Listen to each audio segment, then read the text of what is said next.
गणेश पुराण का 5वां अध्याय। सुधर्मा च्यवन संवाद। सूत जी बोले, हेमकंठ ने तत्पश्चात राजा से विदा लेकर माता के पास आकर स्नेह से व्याकुल बुद्धि से उनसे कहा कि हे माता, मुझे निरपराध का त्याग आप कैसे कर रही हैं। पुत्र हेमकंठ ने कहा, यह पुत्र भी हमारे साथ चले, ऐसा आपको पिताजी से कहना चाहिए। यदि आपके अनुरोध पर वे मुझे साथ ले चलेंगे तब मैं आप दोनों की सेवा करूंगा। मेरी बुद्धि राज करने में नहीं है, वह राज मुझे क्या सुख देगा जो आप दोनों से रहित हो। सुधर्मा ने कहा, हे महाबाहु, दुख व शोक से युक्त राजा इस समय मेरी बात नहीं मानेंगे, इसलिए मेरी आज्ञा से तुम नगर को जाओ। पुत्र स्त्रियों के लिए पति के अतिरिक्त अन्य कोई देवता मान्य नहीं होता है और मैं पतिव्रता धर्म के कारण पराधीन हूँ। सूत जी बोले, ऐसा सुनकर पुत्र हेमकंठ ने अपने सूर हृदय सज्जनों के साथ माता को प्रणाम किया और उनकी प्रदक्षिणा करके उनकी आज्ञा का पालन करके नगर को प्रस्थान किया। उस समय वह नगर इंद्र के नगर के अर्थात स्वर्गलोक की भांति नागरिकों द्वारा ध्वजाओं, पताकाओं व पल्लवों से अलंकृत किया गया था और उनके मार्गों को सुगंधित द्रव्य आदि से सींचा गया था। तदंतर राजा ने स्वजनों को वस्त्र व पान देकर विदा किया और ऐश्वर्य संपन्न भवन में प्रवेश किया। उस समय उसे हर्ष व शोक दोनों था। उसने प्रजा का पुत्रवत पालन करते हुए धर्मपूर्वक राज्य किया और धर्म, अर्थ, काम, मोक्ष की जैसी शिक्षा प्राप्त हुई थी उसमें उसी प्रकार का मन लगाया। ऋषियों ने कहा, हे सूत जी, राजा सोमकांत कैसे और किस वन को गए, उनके सहायक कौन थे और वहां जाकर उन्होंने क्या कार्य किया, यह सब आप हमें विस्तार पूर्वक बताएं। सूत जी बोले, हे निष्पाप ऋषियों, सोमकांत जिस प्रकार वन को गए और वहां जो कार्य किया, अब मैं उसे आप सबको कहूँगा, उसे आदर पूर्वक सुनिए। राजा ने सुबल और ज्ञानगम्य नामक 2 मंत्रियों और धर्मपत्नी सुधर्मा के साथ दुर्गम वन में प्रवेश किया। आगे आगे मंत्री, मध्य में राजा और उनके पीछे उनकी धर्मपत्नी सुधर्मा वैसे ही चल रही थी जैसे राम के पीछे सीता वन को गई थी। वे चारों समान मन वाले, सुख दुख में समान भाव रखते हुए एक बार ही भोजन करते और वन में ही निवास करते और एक वन से दूसरे वन को जाते थे। ऊंचे नीचे रास्तों पर चलने के कारण भूख, प्यास व थकान से अत्यंत पीड़ित होने पर छाया का आश्रय लेकर वह कभी बैठ जाते थे। पुनः दूसरे वन में जाकर उन्होंने एक विशाल सरोवर देखा जिसमें कछुओं सहित हाथी के समान मगरमच्छ दिखाई दे रहे थे। वह चारों ओर से ताल, तमाल, सरल, चीड़, प्रियाल, अंगूरों की बेल, मंगलकारी बकुल, मौल सिरी, रसाल यानी आम, पनस यानी कटहल, जम्बू यानी जामुन, निम्ब यानी नीम, अश्वत्थ यानी पीपल, वट यानी बरगद आदि के वृक्षों और अनेक प्रकार के लता जालों से घिरा था, जिसके कारण वहाँ ऐसा घना अंधकार व्याप्त था जैसे कि पर्वत की गुफा में रहता है। वहाँ की वायु कमल और कदम्ब के पुष्पों की सुगंध से सुगंधित और स्पर्श में सुखद थी। वहाँ से मुनिजन फूल और फल ले जाते थे। वहाँ हंस, बगुले, बाज, तोते, कौवे, कोयल, मैना और चकवा पक्षी अनेक प्रकार के शब्द कर रहे थे। हे सूरजगण, वहाँ अनेक प्रकार की लताओं व पुष्पों के कुंजों का आश्रय लेने वालों को सूर्य व चंद्रमा की किरणें भी स्पर्श नहीं कर पाती थीं।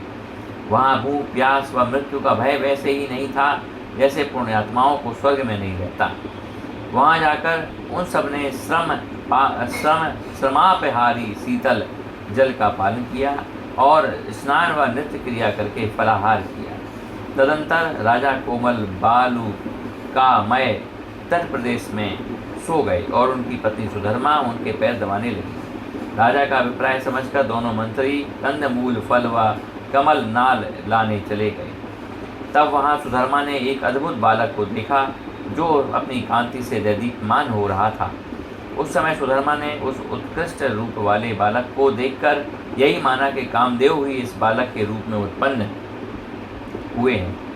उस बालक को देखकर ही सुधर्मा हर्षित हो गईं और उसने उसे अपना हितकारी माना। क्षुब्ध या प्रसन्न हृदय स्वयं ही समीक्षा करके बता देता है कि कौन अपकारी है और कौन उपकारी है। तब सुधर्मा ने उस बालक से पूछा, बताओ तुम कौन हो, कहाँ जा रहे हो, किसके पुत्र हो और तुम्हारी माता कौन है। अपने शब्दों की अमृत धारा से मित्र की भांति मेरे दोनों कानों को शीघ्र संतुष्ट करो। सूत जी बोले।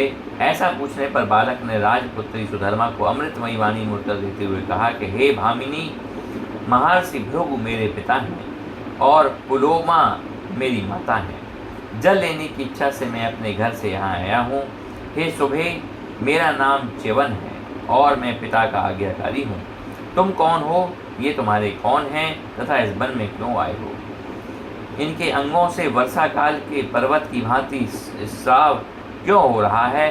किस कर्म के कारण इनके शरीर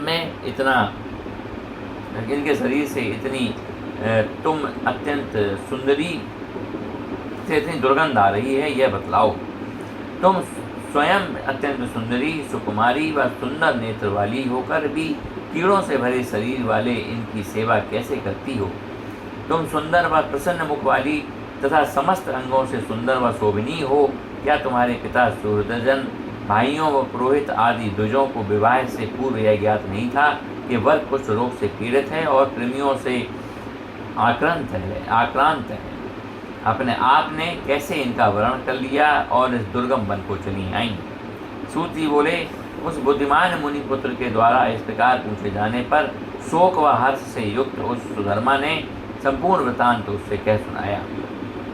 सुधर्मा ने कहा, सौराष्ट्र देश में देवपुर नाम से विख्यात एक विशाल नगर है। यहाँ मेरे पति सोमकांत राज्य करते थे। यह अत्यंत सम्मान्य, दानशील, शूरवीर, दृढ़ पराक्रमी, असंख्य सेना से संपन्न, शत्रुओं के राष्ट्र का ध्वंस करने वाले, सौंदर्यशाली, यज्ञशील, ऐश्वर्य संपन्न, मित्रों को आनंद देने वाले, सभी कार्यों के विवेचक व नीति शास्त्र के पंडित थे।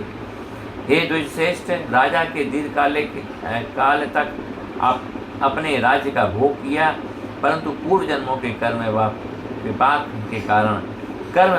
के कारण इस अवस्था को प्राप्त हुई और पुत्र को राज्य देकर मंत्री द्वय के साथ इस वन को आए हैं। मैं भी इनके पीछे चलती हुई सुबल व ज्ञान गम्य नामक मंत्रियों के साथ यहाँ पर चली आई। राजा की आज्ञा लेकर वे दोनों फल लाने वन में गए हैं। यहाँ राक्षस, प्रेत, भूत, अनेक प्रकार के पशु पक्षी हमें भयभीत करते रहते हैं, पर ना जाने क्यों वे हमें खाते नहीं हैं।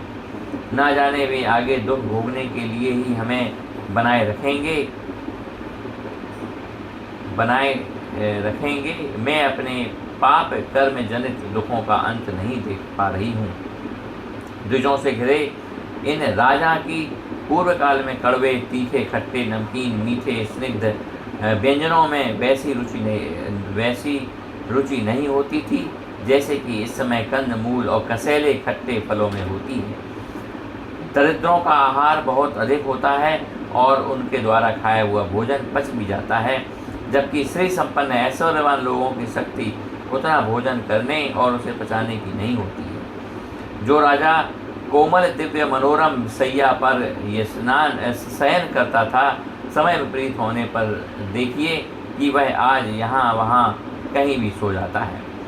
जिसके चारों तरफ दिशाएं अनेक प्रकार के मांगलिक सुगंधित द्रव्यों से सुगंध से व्याप्त रहती थीं, वही आज मवाद, रक्त व सड़े मांस की दुर्गंध से व्याप्त है। जो विद्वानों से घिरा हुआ आनंद सिंधु में निमग्न रहता था, वह आज दुखी मई कीड़ों से घिरा हुआ है। हे रघुनंदन, मेरी समझ में नहीं आ रहा है कि हम इस दुख सागर को कैसे पार करेंगे। इस अकाल दुख सागर में डूबते हुए हम लोगों की नौका के लिए आप जहाज बन जाइए। इस प्रकार श्री गणेश पुराण के अंतर्गत उपासना खंड में सुधर्मा च्यवन संवाद वर्णन नामक 5वां अध्याय संपूर्ण हुआ। बोलो गणेश भगवान की जय।